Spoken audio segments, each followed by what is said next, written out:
Hey, what's going on guys? Eric here from Eric and Myles, and today I'm going to be talking to you about whether or not the GoPro Hero 4 is worth it in 2020.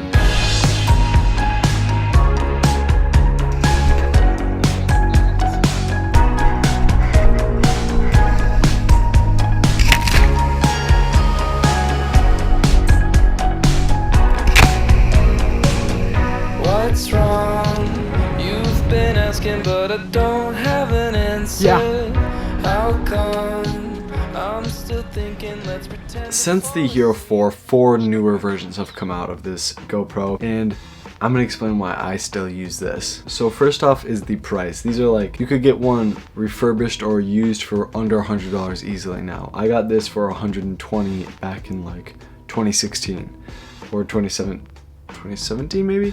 I don't know, it was 16 or 17, and it still works today. It is super cheap. The next is the video quality.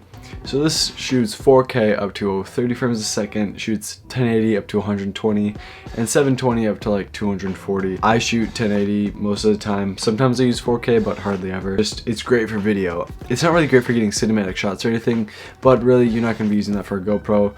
What I use GoPros for is mainly head straps, swimming, waterproof stuff, my waterproof casings and such. I never really use this to get like cinematic shots. I'm sure you could if you tried hard, but I never really try. I always have it on a foot, head strap, chest strap, waterproof housing or something, just for like documentation, action shots, what it's made for really, action cam. That's what I use it for. So the price and the video quality is two of the biggest pros for me. I don't really use this for anything else really. It's not really my main shoot or anything. It's just an action cam that I have, and that's what I use it for. I do vlog with it sometimes. Every now and then I will hold it out and talk into it just because it's super easy. The audio on it is really nice. Picks up some great audio. You can get external audio for it if you really need it, which I mean, I'll see why wouldn't you if it's your main camera. You can do that 100%.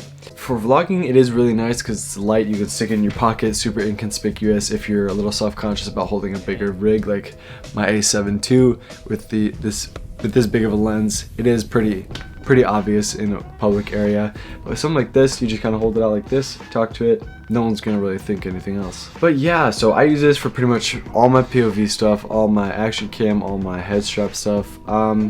And I think it's great. A couple of the cons is the photo quality is pretty crap. The battery life is also pretty crap on these things. I have like 3, but all of them are pretty junky batteries because they're all off brands. The best one I have is the on-brand thingy, on-brand one.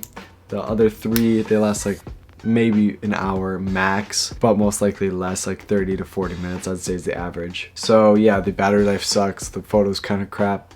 But other than that, for what it is and for the price it is, you couldn't really ask for much more. It's a great little action camera, and I believe it is 100% worth it if you're gonna only be using it for like POV stuff and that's. If you're trying to get more cinematic, I'd go up to like the 7 maybe, or 8 even, just because it does have internal stabilization. This does not. This is super shaky. Only way you're gonna get steady footage with this is a gimbal or head strap, and that's pretty much all I use it for, like I said 100 times. So if you're going to use it for pretty much only POV stuff, 100% get it. Have fun with it. It's a nice little action cam. Great for action shots. And that's pretty much it. If you guys like this video, remember to like, comment, and subscribe. Consider checking out some of my other videos, and I'll see you guys next time. Peace. Oh, one thing is, it's also pretty darn good for underwater shots, you know. You do need an underwater housing for it, unlike the new ones, but that's not that bad. Yeah, at a Clippers game on the court side. Watch a nigga shoot like a 4-5. They mad at me too, I got more fire. Why these bitches see you? Go home, Roger. Go home, Roger. Tea and Tamara in my bed, I'm a smart guy. I ain't fucking with you niggas like a part-time. Nah, hit some, let's check.